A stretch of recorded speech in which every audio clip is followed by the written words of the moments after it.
আসসালামু আলাইকুম সবাইকে স্বাগতম জানাচ্ছি পাঠশালার পক্ষ থেকে। আজকে আমি ষষ্ঠ শ্রেণীর গণিত বিষয় নিয়ে আলোচনা করব, চ্যাপ্টার 5 নিয়ে আলোচনা করব। তো চলুন চ্যাপ্টার 5-এ আমরা যাই, দেখি কি কি আছে চ্যাপ্টার 5-এর মধ্যে।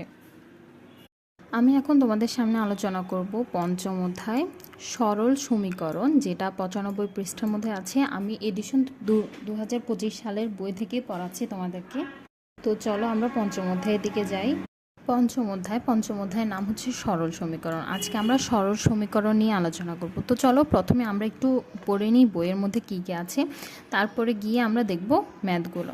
তো চলো প্রথমে আছে আমরা চতুর্থ অধ্যায়ে বীজগণিতীয় রাশি চতুর্থ অধ্যায় বীজগণিতীয় প্রতীকী ও চলক সম্পর্কে ধারণা পেয়েছি। আমরা আসলেই পেয়েছিলাম, যখন আমরা চতুর্থ শ্রেণীতে পড়তাম তখন এটা সম্পর্কে ধারণা পেয়েছি। এগুলোর সাহায্যে কিভাবে বীজগণিতীয় রাশি গঠন করা হয় তা জেনেছি। এখন আমরা বীজগণিতীয় রাশির মাধ্যমে সমীকরণ গঠন করা শিখব। আমরা কি গঠন করা শিখব? সমীকরণ গঠন করাটা শিখব। তোমরা জানো আমাদের এই চ্যাপ্টারটার নামই হচ্ছে সমীকরণ, যার জন্য আমরা সমীকরণটা কিভাবে গঠন করব সেটা সম্পর্কে জানব। গণিতের সমস্যা সমাধানে সমীকরণের ভূমিকা আসলে অপরিসীম। শিক্ষার্থীদের প্রয়োজন। এই অধ্যায়ে সমীকরণের ভিত্তিক বিষয়বস্তু উপস্থাপন করা হলো। তো আমরা এই অধ্যায় থেকে কি কি জানতে পারবো সেগুলো নিয়ে আমরা এখন কথা বলবো। সমীকরণ কি ব্যাখ্যা করতে পারবো, সরল সমীকরণ ব্যাখ্যা করতে পারবো এবং সাধারণ সমীকরণ করতে পারবো, বাস্তব সমস্যা ভিত্তিক সমীকরণ গঠন করতে পারবো এবং তার সমাধান করতে পারবো। তো এই অধ্যায় থেকে আমরা এইসব বিষয়গুলো সম্পর্কে জানতে পারবো। তো চলো আমরা আরও নিচের দিকে যাই, আরও কি কি আছে।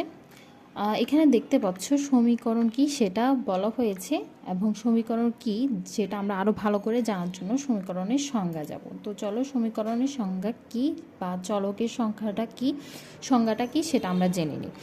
তো আমি এটা তোমাদের জন্য রেডি করে রেখেছি যাতে তোমরা পড়তে এবং বুঝতে সুবিধা হয়। প্রথমেই দেখতে পাচ্ছ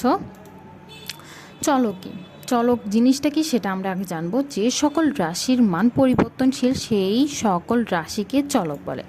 পরিবর্তনশীল বলতে গেলে কোনটাকে বোঝায়? পরিবর্তন বলতে গেলে সাধারণত এক্স, ওয়াই, জেড এগুলাকে সাধারণত পরিবর্তন রাশি বলা হয়ে থাকে, কারণ এগুলোর মান এক এক সময় এক একটা ভ্যারি করে, যার জন্য এগুলাকে বলা হয় চলক।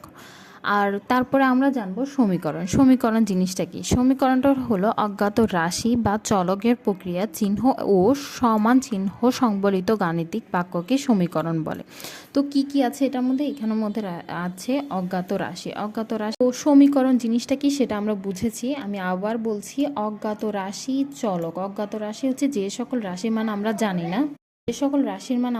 না, সেগুলোকে অজ্ঞাত রাশি বলা হয়। চলক আমরা ইতিমধ্যে তোমাদেরকে বলেছি এক্স, ওয়াই, জেড এগুলো হচ্ছে চলক। প্রক্রিয়া চিহ্ন কোনগুলো আমি তোমাদের সুবিধার জন্য এখানে লিখে রেখেছি। প্রক্রিয়া চিহ্ন হচ্ছে যোগ, বিয়োগ, গুণ, ভাগ, এগুলোকে প্রক্রিয়া চিহ্ন বলা হয়। সমান চিহ্ন আমরা সকলে জানি, সমান চিহ্ন হচ্ছে এটাকে আবার নতুন করে বলার মতো কিছু নেই। সংবলিত গাণিতিক বাক্যকে সমীকরণ বলা হয়। যেমন সংবলিত গাণিতিক বাক্যকে সমীকরণ বলা হয় বলতে গেলে আমরা দেখছো এখানে যে তোমাদের জন্য উদাহরণ রেখেছি, যেমন এক্স হচ্ছে একটা চলক এবং এটার সাথে যোগ চিহ্নটা হচ্ছে একটা প্রক্রিয়া চিহ্ন, এবং সংখ্যা রয়েছে এবং সমান চিহ্ন সংবলিত। তোমাদেরকে আমি বলেছি এখানে সমান চিহ্ন সংবলিত গাণিতিক বাক্যকে সমীকরণ বলা হয়ে থাকে, যার কারণে এটা সমান চিহ্ন রয়েছে, এবং এটাকে আমরা সাধারণত উদাহরণ হিসেবে বলতে পারি সমীকরণের একটা উদাহরণ। ঠিক আছে। আর সমীকরণের সমান চিহ্নের এই পাশটাকে বলা হয় বাম চিহ্ন, ওই পাশটাকে সমানের এই পাশের দিকটাকে বলা হয় ডান চিহ্ন। এটা আমরা সকলেই জানি, তাও আমি নতুন করে আবার তোমাদেরকে জানিয়ে দিচ্ছি।